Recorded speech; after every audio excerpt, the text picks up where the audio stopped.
Welcome to The Explainer. You ever feel like you're talking but nobody's actually listening? Or that you just keep getting misunderstood? Well, today we are diving deep into Dale Carnegie's absolute masterpiece, How to Win Friends and Influence People. We're going to distill the core principles that can literally change every single interaction you have. And look, this isn't about manipulation, not at all. It's about building genuine, powerful connections. All right, so let's jump right in with a huge question. According to Carnegie, pretty much every conflict, every missed connection, it all comes back to one single fundamental mistake that almost all of us make all the time. What do you think it is? You guessed it, that mistake is criticism. Yeah. Our go-to move when something goes wrong is to criticize, condemn, or complain. But Carnegie argues that this is basically a guaranteed way to fail. Why? Because it completely ignores a core truth about how human beings are wired. To really see how deep this runs, let's look at a pretty extreme example. Read this quote. "Under my coat is a weary heart, but a kind one." Sounds like a pretty gentle person, right? Well, that was written by Two Gun Crawley, a notorious cop killer right before he was captured in this massive shootout with 150 police officers. In his own mind, he was the good guy. This just shows you the incredible power of self-justification. Crowley didn't see himself as the bad guy. He genuinely believed he was just defending himself. Now, really think about that for a second. If a man like that doesn't blame himself, what are the odds that your coworker or your friend or your family member is going to respond well to your criticism? Pretty slim, right? And this isn't just about criminals, not by a long shot. Take the Teapot Dome scandal, a huge political mess. Secretary Albert Fall was caught red-handed taking a bribe, sent to prison. And his reaction? Zero remorse. In fact, his wife claimed that he was the one who had been betrayed. The pattern here is crystal clear. Criticism doesn't create change. It just creates resentment and makes people defensive. Carnegie really puts a fine point on it here. His message is sharp and simple. Any fool can criticize. And yeah, most of us do. But it takes real character, real self-control to try and understand and forgive. If you truly want to influence someone, you need a completely different playbook. So, if criticism is out, what's in? Well, this brings us to what Carnegie called the single biggest secret for dealing with people. And believe me, this is a total game changer. Carnegie uses this fantastic analogy: fishing. Now, you might absolutely love strawberries and cream, but you don't bait a hook with that, do you? No, you use a worm, because that's what the fish wants. It's the exact same thing with people. The only way to influence someone is to stop thinking about what you want and start talking about what they want. This is such a radical shift in thinking. You can't force anyone to do anything, not in the long run.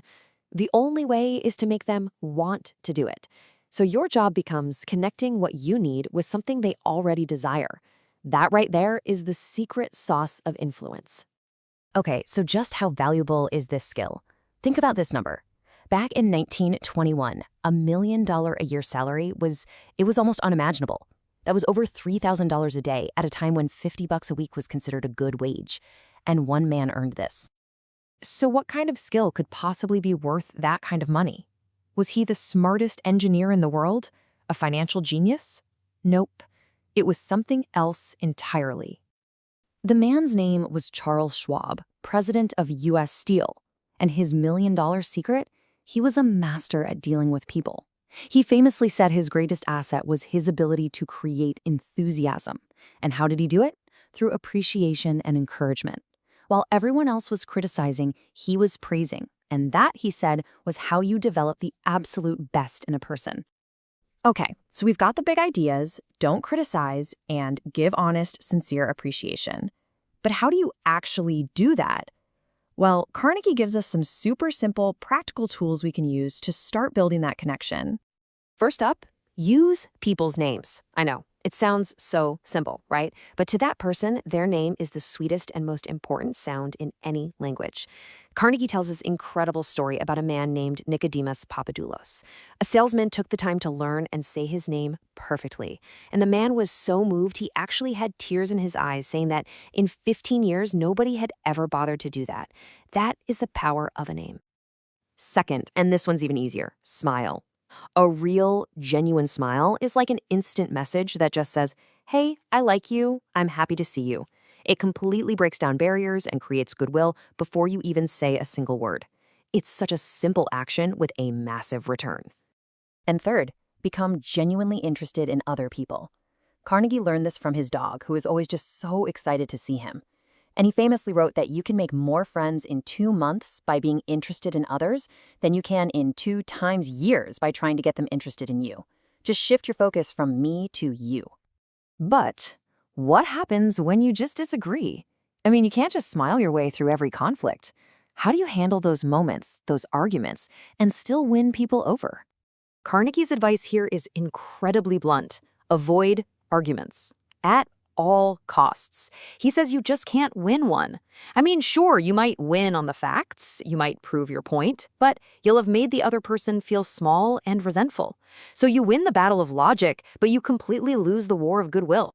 So you've really got two paths here.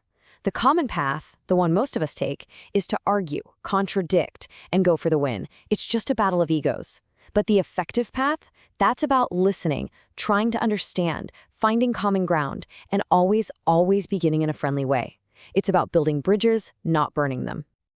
You know, Benjamin Franklin said it best. A victory in an argument is an empty victory. So you really have to ask yourself, what do you want more? A temporary, ego-boosting win, or that person's long-term goodwill and cooperation?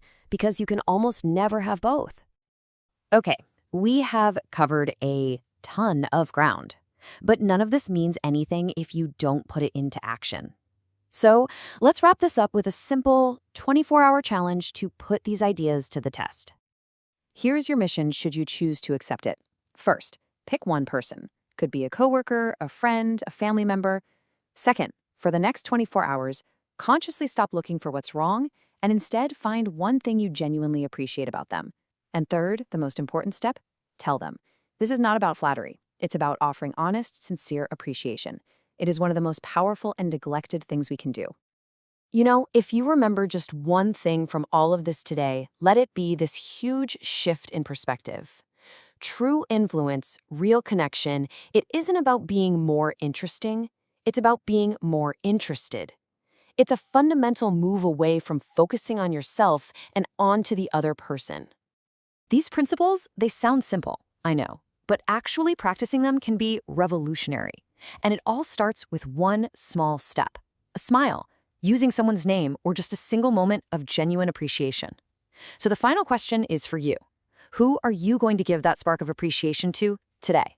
Welcome to The Explainer. You ever feel like you're